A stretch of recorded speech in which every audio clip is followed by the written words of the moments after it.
les dinosaures et les météorites. Les dinosaures vivaient il y a très longtemps. Ils sont apparus sur Terre il y a environ 220 millions d'années. Il y en avait des petits et de très grands. Ils étaient herbivores ou carnivores ou omnivores. Les herbivores les plus connus sont les diplodocus, les protocéraptors et les lésotosaures. Ils se nourrissaient de feuilles, d'herbes, de fruits, d'écorces, de brindilles. Les carnivores les plus connus sont les vélociraptors et les tyrannosaureks. En tant que carnivores, ils mangeaient de la viande. Les omnivores les plus connus sont Gallimimus et l'Oviraptor. Ils étaient bien moins nombreux. Ils se nourrissaient de feuilles tendres, de fruits, des graines, des insectes, tout ce qui était facile à digérer. Il y avait aussi les dinosaures qui vivaient dans la mer, comme l'archelon. Il vivait dans les mers peu profondes.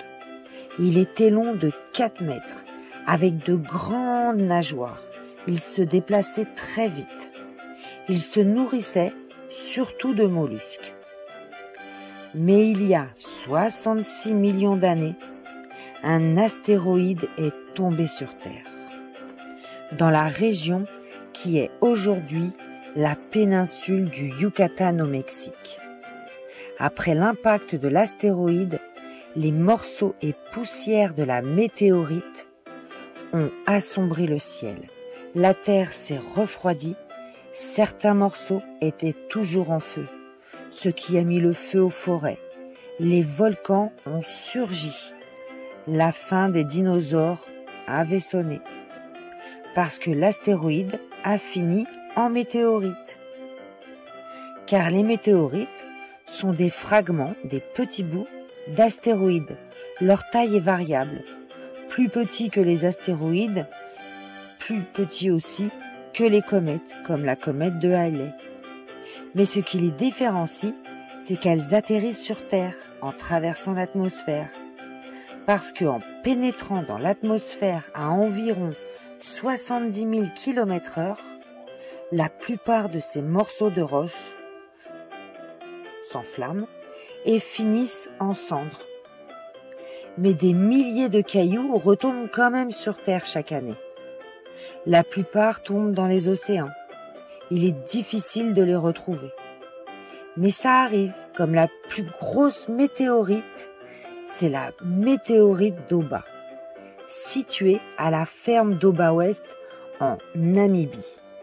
Elle pèse 60 tonnes en un seul morceau.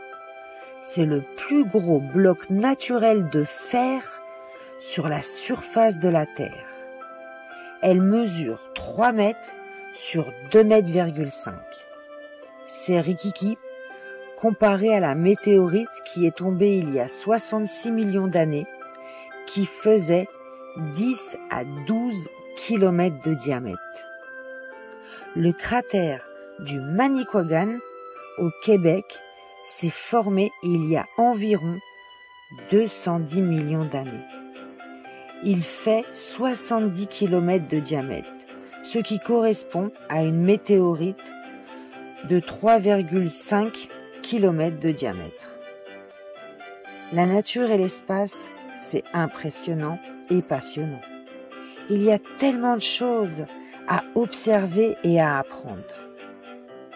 Alors à bientôt pour de nouvelles aventures ou de nouvelles fables. Et n'oubliez pas de vous abonner. Merci.